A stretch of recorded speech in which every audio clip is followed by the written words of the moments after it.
Welcome to The Explainer. Today, we're going to untangle Apple's completely confusing 2026 three-tier iPhone lineup. Our goal? To help you find the exact device that fits your real-world philosophy. Look, choosing the right iPhone used to be a total breeze, right? Just pick your favorite color, your storage size, and you were good to go. But in 2026, Apple has thrown us a massive curveball. They've packed three intensely different devices into similarly sized bodies. So if you're currently tearing your hair out trying to decide between them, you are in exactly the right place. Let's get right into it. Here is our game plan for today. First, we'll map out the 2026 iPhone lineup. Then we'll look at some major design and display surprises. After that, we'll dive into the silicon power shift, followed by the great camera divide, before wrapping it all up with the final verdict. All right, part one, the 2026 iPhone lineup. Let's call this exactly what it is, a three-tiered puzzle.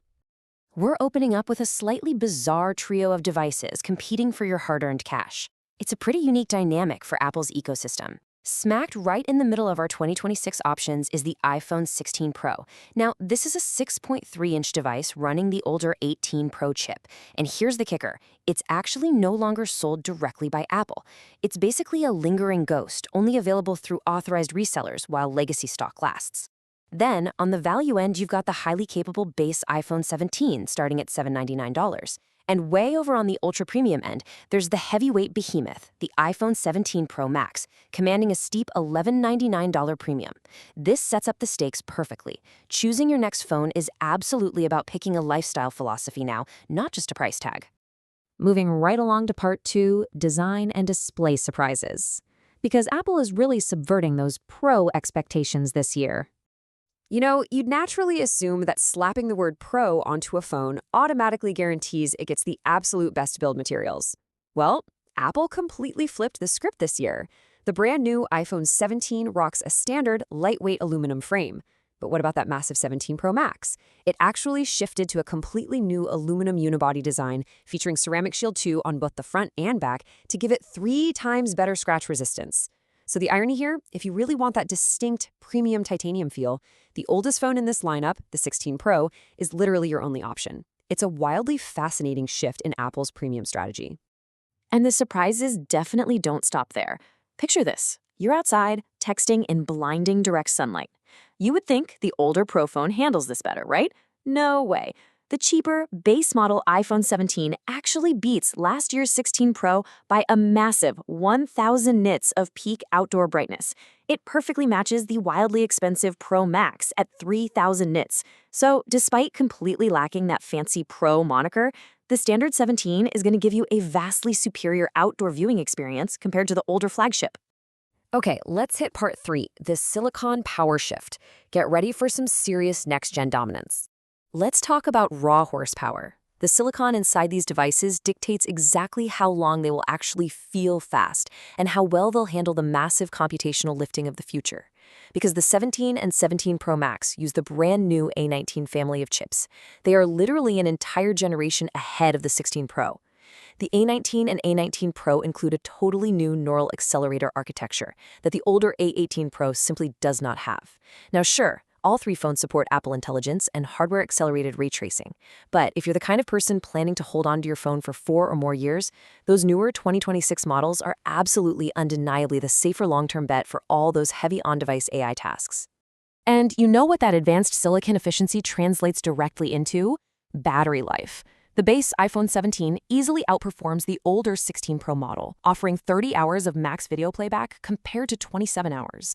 And the Pro Max? It is an absolute monster. It utterly dominates with a staggering 39 hours of playback. That is nearly 45% more than the 16 Pro. To put that into perspective, with 39 hours, you could basically fly all the way around the world without ever plugging into a charger. The 2026 models also charge way faster, hitting a 50% charge in just 20 minutes with a 40-watt adapter. They leave the older 16 Pro totally in the dust. But hold on a second.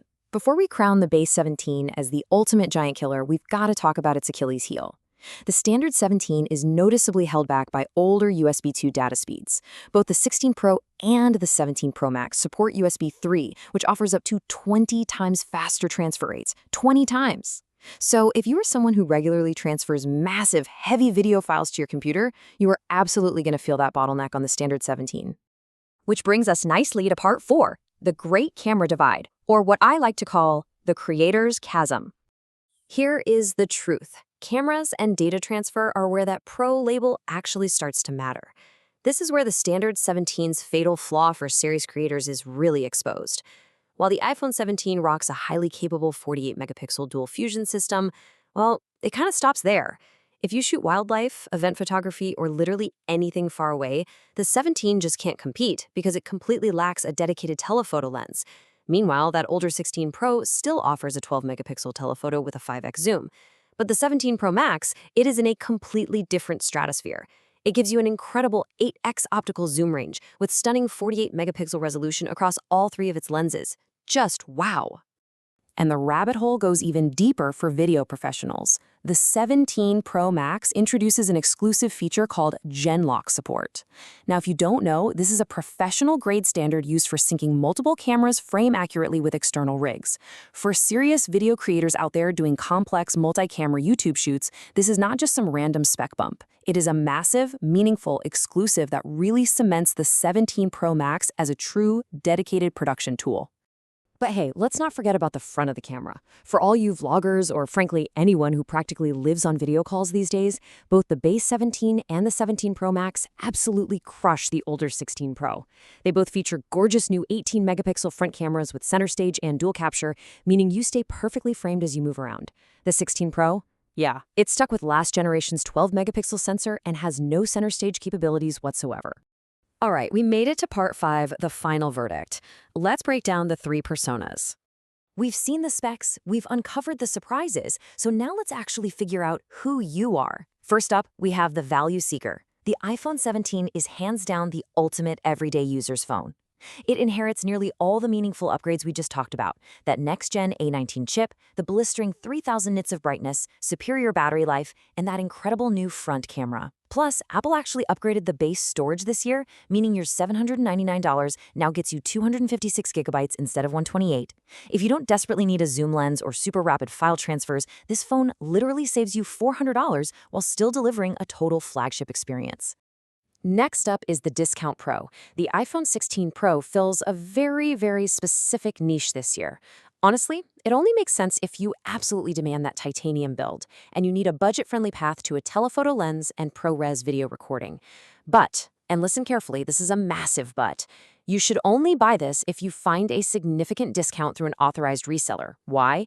Because by picking the 16 Pro, you are actively choosing to accept an older battery, a dimmer screen, and a previous generation chip. Finally, we have the hardcore creator. There's a quote from our source material that I think brilliantly sums up the iPhone 17 Pro Max. It's a tool for creators first and a phone second. It is just an absolute powerhouse. If your specific workflow demands Gen-Lock synchronization, or a 39-hour battery life to survive grueling shoot days, or a 48-megapixel telephoto lens for pixel-perfect optical zoom, this is your only real choice. It's not just a phone, it's a legitimate investment in your craft. So before you rush out and upgrade your device, I want you to ask yourself this one final question. Are you buying for how you actually use your phone, or are you just paying for spec sheet bragging rights?